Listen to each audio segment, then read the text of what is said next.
Baby, baby তুমি কি এখন আমার উপরে থেকে খেলবে? তখন আর কোনো খেয়ালই থাকে না। পজিশনটা চেঞ্জ করতে হবে, ঠিক না? নতুন নতুন স্টাইল। না হলে পিছিয়ে পোলাপানগুলো শিখবে কোথায় থেকে? আমি তো সে কথাই বলি, না তো পারবে না, আবার কাছে হয়ে যায়। ওদের পারবে না আর আমাদেরকে আব্বু বলে ডাকবে না, কেমন? একদম ঠিক কথা বলছো। আসলে কি জানো, কি? না তাকে বলতে চাচ্ছি না। হঠাৎ কালাম মনে পড়ছে।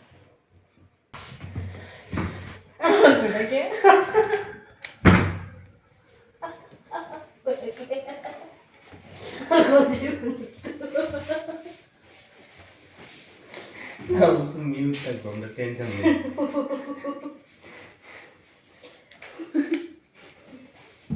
এই দুষ্ট, এত হাসছো কেন?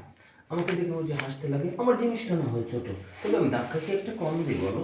না, ছোট ছোট মরিচের চাল বেশি। এটা তো তুমি বুঝতে পারবো, অন্যরা বুঝতে পারবে না। আমার শুধু প্রিয়া জানে যে আমার ছেলেটা ছোট থাকলে ওর সেটাতে ঝাল আছে। রান্না ভালো মতো ছোট থাকলে কেউ খাও খাও খাও। আর আমাদের কথা হচ্ছে শব্দ হবে না, কাজ হবে বেশি, কেমন? আমরা তো অবশ্যই খেলবো। হ্যাঁ, তুমি আমাদের পড়ে আসবে, তুমি আমার কখন কি হয়ে যাবে আমরা এটা পাবো না, মানুষ কি করে জানবে? সে কথাই বলবো। আর পাশের বাড়ির চোখে কাল আছে না, এভাবে কানটা লাগিয়ে একটু শোনার জন্য, বুঝেছো?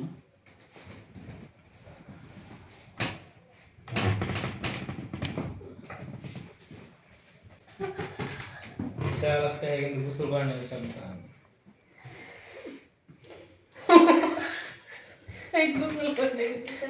ভাই আমরা আর্টিস্টে কিছু কম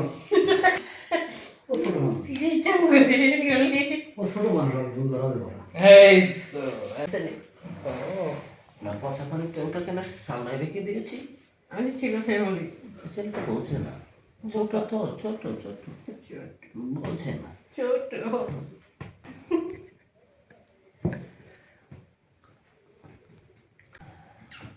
শর্ট করবে যেমন একটা কারেন্টের মতো।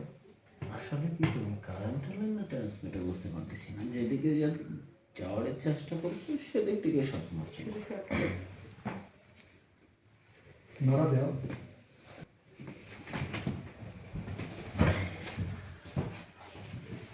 পজিশনটা করে দিলাম, আমরা মজা করছে না।